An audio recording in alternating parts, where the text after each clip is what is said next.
ಮಂಗಳೂರಿನ SDM college ಸಭಾಂಗಣದಲ್ಲಿ ಶ್ರೀ ಧರ್ಮಸ್ಥಳ ಮಂಜುನಾಥೇಶ್ವರ ಕಾನೂನು ಮಹಾವಿದ್ಯಾಲಯದ ವತಿಯಿಂದ ತುಳು ಪರ್ಬ 2020 ಕಾರ್ಯಕ್ರಮವನ್ನು ತೆಂಗಿನ ಹೂ ಅರಳಿಸುವ ಮೂಲಕ ತುಳು ವಿದ್ವಾಂಸರಾದ ಗಣನಾಥ ಎಕ್ಕಾರ್ ಉದ್ಘಾಟಿಸಿದರು.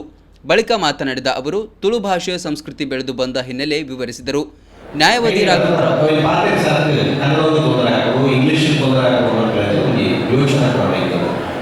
ಕ್ರಮೇಣ ಆ ಯೋಚನಾ ಕ್ರಮಗಳು ನಮ್ಮ ಪಿದಾಯಿ ಬರ್ತಾರೆ.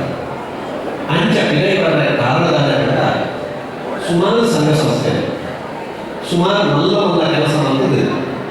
ವಿಶ್ವದ ಜನರಲ್ಲಿ ತುಳು ಕಂಜಿ ತಿರುಗು ಊಪಿನ ಕಾರಣ ಮಾಡ್ತೇವೆ. ಅಂಚಾದ ಇನಿ ಬೇಡ ನಮ್ಮ ತುಳು ನಮ್ಮ ಭಾಷೆ ತುಳುನಾಡು ಸಂಸ್ಕೃತಿ ನಮ್ಮ ಸಂಸ್ಕೃತಿ ಬಂದ್ಮೇಲೆ ನಮ್ಮ ಒಪ್ಪಿದ ಐಕ್ಯ ಸರಿಯಾದ ನಡೆಸುವುದಿಲ್ಲ.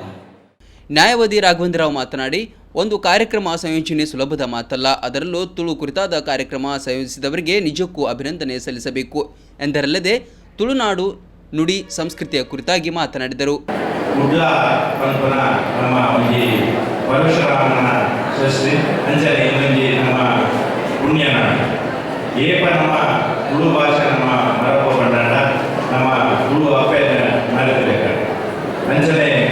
ಈ ತುಳುನಾಡು ಮಸ್ತ್ ಕಥಾವೈಗಳು ಮಸ್ತ್ ಕಥೆಗಳು ಅಂಚನೆ ತುಳು ಭಾಷೆ ಒಂಜಿ ಸಂಸ್ಕೃತಿ ಬರ್ತನ ಒಂಜಿ ನಮ್ಮ ನಾಗರಿಕತೆ. ಎಸ್ಡಿಎಂ ಕಾನೂನು ಮಹಾವಿದ್ಯಾಲಯದ ಪ್ರಾಂಶುಪಾಲರಾದ ಡಾಕ್ಟರ್ ತಾರನಾಥ ಅಧ್ಯಕ್ಷತೆ ವಹಿಸಿದ್ದರು. ಬೆಂಗಳೂರು ಹೈಕೋರ್ಟ್ ವಕೀಲರಾದ ಪಿಪಿ ಹೆಗಡೆ, ಯುವ ಉದ್ಯಮಿ ಭರತ್ ಶೆಟ್ಟಿ ಮತ್ತಿತರರು ಉಪಸ್ಥಿತರಿದ್ದರು.